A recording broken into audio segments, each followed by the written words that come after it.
मुफ्ती साहब, नबी करीम सल्लल्लाहु अलैहि वसल्लम के मुअज्जिज़ात क्या क्या हैं, ये मुझे भी बताइए और हमारे देखने वालों को भी। सुभान अल्लाह, हर नबी मुअज्जिज़ा लेकर आया और मेरे नबी पाक सल्लल्लाहु अलैहि वसल्लम मुअज्जिज़ा बनकर आए।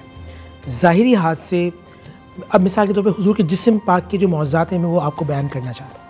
नबी पाक सल्लल्लाहु अलैहि वसल्लम की जब पैदाइश हुई, बीबी आमना फरमाती हैं जब बच्चे सोते हैं तो उनकी आँखों में कीचड़ आ जाती है और बाल बिखर जाते हैं, मगर मेरे मुस्तफ़ा करीम जब उठते थे बाल बने हुए होते थे और आँखों में काजल लगी हुई होती थी और हुजूर पाक सल्लल्लाहु अलैहि वसल्लम के जिस्म से मुश्क व अंबर जैसी खुशबू आती थी। नबी पाक सल्लल्लाहु अलैहि वसल्लम के मुअज्जिज़ात में से मशहूर वाक़या है कि आप सल्लल्लाहु अलैहि वसल्लम के पास एक आराबी आया और कहने लगा, या रसूलल्लाह मैं इस्लाम लाना चाहता हूँ, मगर मैं चाहता हूँ कोई मुअज्जिज़ा दिखाएँ कि आप अल्लाह के नबी हैं।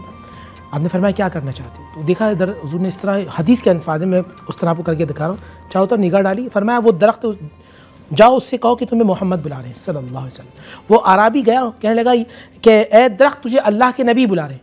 अबू नईम ने इसको लिखा हुज्जतुल आलमीन फ़ी मौज़ात सय्यिदुल मुरसलीन के अंदर अल्लामा यूसुफ नबहानी लिखा कि वो दरख्त चल के आया और नबी पाक सल्लल्लाहु अलैहि वसल्लम की बारगाह में सजदा रेज़ हो गया।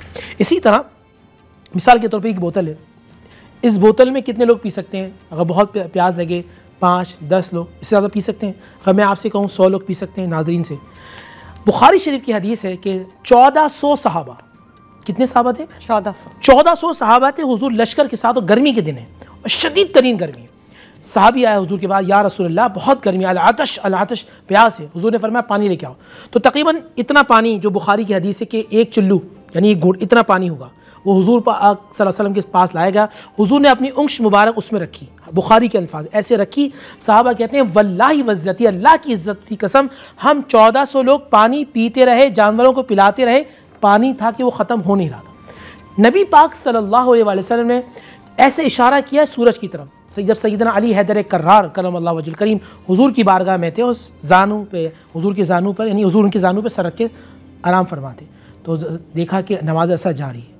पूछा, अली नमाज क़ज़ा पढ़ना चाहते हो या अदा? फरमाया, रसूलल्लाह आपके पास अदा पढ़ना चाहता हूँ। साहबा कहते हैं हुजूर ने ऐसा इशारा किया तो ऐसा लगता था कि सूरज मुंतज़िर है कि मैं मुस्तफ़ा पे कुर्बान हो जाऊँ। हुजूर ने ऐसा इशारा किया तो सूरज पलटना शुरू हो गया। इसी तरह चाँद की ये मशहूर रिवायत है कि हज़रत अब्बास जो हुजूर के चचा थे, एक मरतबा कहने लगे, या रसूलल्लाह मुझे तो बचपन में मालूम हो गया था कि आप अल्लाह के रसूल हैं। फरमाया कैसे? फरमाया ऐसे कि जब आप दुर्र यतीम थे, आपके पास कोई नहीं होता था, तो मैं देखता था कि आप अकेले होते थे और मैंने एक मरतबा देखा आप हंस रहे हैं, खेल रहे हैं। आप 6 महीने या साल के थे, तो जब मैं करीब आया तो देखा आपका हाथ आसमान पे था, आप ऐसे इशारा करते तो चाँद इधर होता, आप ऐसे इशारा करते चाँद उधर होता। उस वक्त हुजूर ने फरमाया, ए अब्बास, ए चचा, मैं उस वक्त भी सातों आसमान पे चलने वाले कलम की आवाज़ को सुनता था। ये आका करीम सल्लल्लाहु अलैहि वसल्लम के मौजज़ात। एक सहाबी हुजूर सल्लल्लाहु अलैहि वसल्लम के पास आए, ग़ज़वा उहद गालिबन या ग़ज़वा बदर का वाक़या है या ग़ज़वा तबूक का वाक़या है, आँख में सीधा तीर लगाए और आँख बह गई। हुजूर के पास आया, या रसूलल्लाह, ऐसे इशारा किया, या रसूलल्लाह, हदीस के अंदर पास। हुजूर ने मुस्कुराया, अपना लुआब दहन तीर निकाला और लुआब दहन उस जगह पे लगाया। सहाबा कहते हैं जब हमें रात में मीलों दूर देखना होता तो जिस सहाबी की आँख में तीर लगा था उसे बुलाते, जो आँख सही थी उस पर हाथ रखवाते, जो आँख मुस्तफ़ा ने लगाई थी सल्लल्लाहु अलैहि वसल्लम उससे वो मीलों दूर देख लिया करता था। ये अल्लाह के नबी सल्लल्लाहु अलैहि वसल्लम। एक बच्चा था कि जिसके जिस्म से खुशबू आती थी, तो मदीने के बच्चों ने पूछा कि तुम्हारे पास खुशबू कैसे आती है? उसने कहा मसला ये था, मैं बीमार था, मेरे जिस्म में इतने ख़तरनाक पीप वाले दाने थे कि मेरे माँ बाप भी मुझसे घिन खाते थे। मुस्तफ़ा करीम सल्लल्लाहु अलैहि वसल्लम के पास गया, हुजूर ने हाथ फेरा, सूरह फातिहा पढ़ते रहे, हाथ फेरते रहे।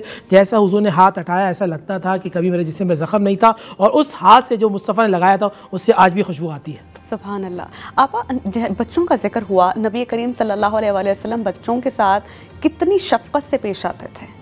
हुजूर नबी करीम सल्लल्लाहु अलैहि वसल्लम के मुअज्जिज़ात पर गुफ्तगू हो रही है तो मेरा जी चाहता है कि मैं भी अपना हिस्सा डालूं। बिल्कुल। आका सल्लल्लाहु अलैहि वसल्लम उंगली से इशारा करते हैं, महताब के 2 टुकड़े हो जाते हैं। हुजूर नबी करीम सल्लल्लाहु अलैहि वसल्लम मक्के की गलियों में पत्थरों को, संगरेज़ों को हाथों में उठा लेते हैं और वो पत्थर, वो संगरेज़ें उनके हाथों पर बज़बान अरबी फ़सीह व बलीग़ ज़बान में कलाम करने लगते हैं। हुज़ूर नबी करीम सल्लल्लाहु अलैहि वसल्लम दरख्त पर एक दूसरे पहाड़ पर दरख्त को इशारा करते हैं, वो दरख्त अपने मकाम से बुलंद होता है, हुज़ूर नबी करीम सल्लल्लाहु अलैहि वसल्लम की खिदमत में आता है और सरकार दो आलम सल्लल्लाहु अलैहि वसल्लम की रिसालत की गवाही देने लगता है। हुज़ूर नबी करीम, बहुत सारे मोजज़ात हैं आका सल्लल्लाहु अलैहि वसल्लम की ज़ात गिरामी का, मगर जो सबसे बड़ा मोजज़ा है वो वाक़ई मेराज है। हुज़ूर नबी करीम इस मोजज़े की कोई किसी की नज़ीर नहीं मिलती। हुज़ूर नबी करीम सल्लल्लाहु अलैहि वसल्लम को परवरदिगार आलम ने मेराज आसमानी अता फरमाई और इस शान से मेराज आसमानी अता फरमाई कि हुज़ूर नबी करीम सल्लल्लाहु अलैहि वसल्लम वापस तशरीफ़ ले आए। यहाँ पर ज़ंजीरें दर भी हिलती रही, बिस्तर रसूल भी गर्म रहा और वज़ू का पानी भी बहता रहा। सुभान अल्लाह।